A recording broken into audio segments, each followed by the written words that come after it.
Virgin America launching nonstop flights from San Francisco to Hawaii, the Silicon Valley-based airline, encouraging hardworking Bay Area locals to actually use their vacation time and hop on a plane for a Hawaiian getaway. Joining us now in a First on Fox Business interview is Virgin Group founder Sir Richard Branson. Good to see you, sir. Thanks so much for joining us. Always good to talk to you, and always good to be going to Hawaii and to Maui and to Honolulu. And why was this such an important route for you?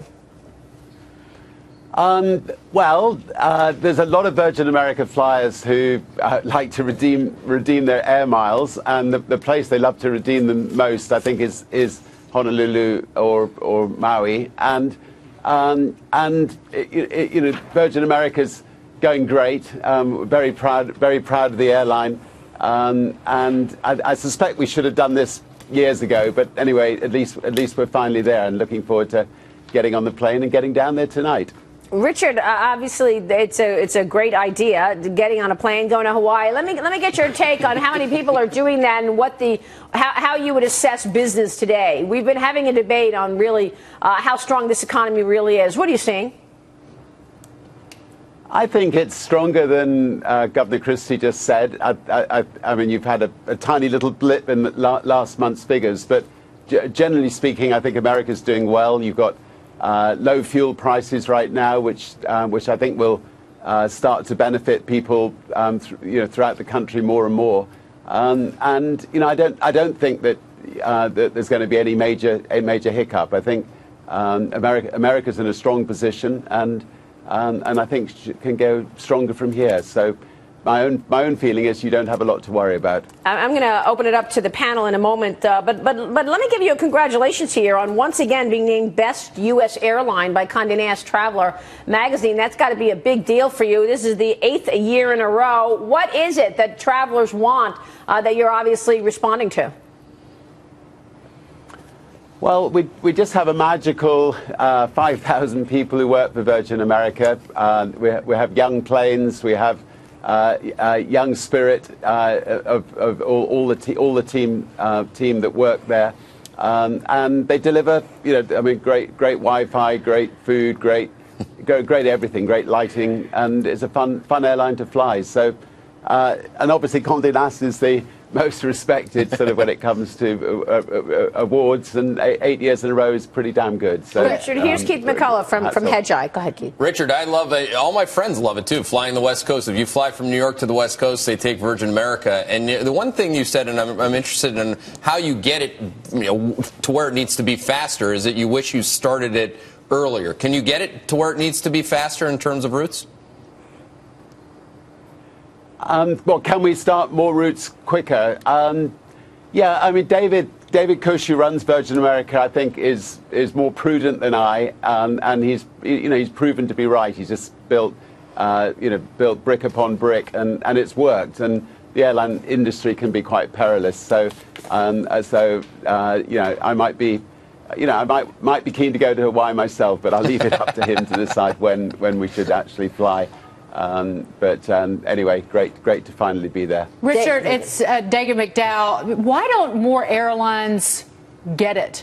If you can do this and make the experience of flying kind of fun, why aren't other airlines doing it? Is it because I know how in touch you are with making working for your company better as the days go on, but what are other airlines missing? It's a good question. I mean, we wouldn't have set up Virgin America in America if we didn't feel that the big carriers weren't really delivering a great product. And I sometimes wonder whether some of the airline chiefs actually fly their own airlines. I think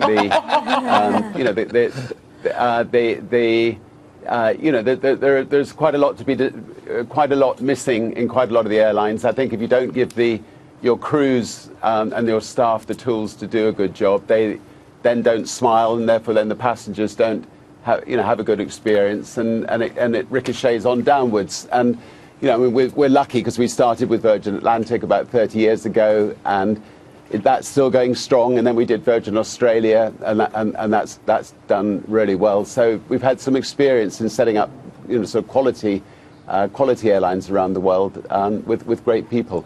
So Richard, your fuel prices have been falling. Oil prices have been falling. That's helping the profitability of the airlines. Can American consumers expect to get a price cut in the next few months? Or are we going to be getting cheaper fares out of you? I suspect so. I mean, I think that a lot of airlines, including ourselves, had hedged quite a lot when prices were high, and therefore, we're still buying fuel at higher prices than we'd like. But if fuel prices stay at these sorts of levels for another couple of years, I think you're definitely going to get a lot of price competition, which, and the more competition on individual routes, the more I think you'll see great bargains on fares throughout America. Richard, real quick on your own allocating of capital, you've been investing a lot in IT. Is that the case for the foreseeable future? How do you allocate capital next 2 years?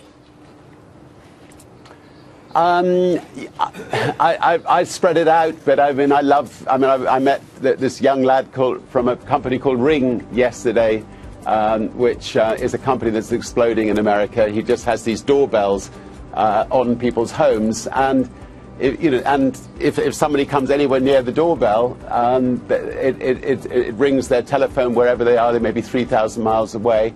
And it alerts them to maybe a thief breaking into the house, and it's been incredibly effective. And that's one example of new technology actually making a hell of a difference to people's lives and protecting people. And so there's just so many great new ideas out there, and we're keeping our ears open and looking for meeting these wonderful people. And we're watching it. Sir Richard Branson, thanks so much for your time. Good to see you. We'll see you soon, sir.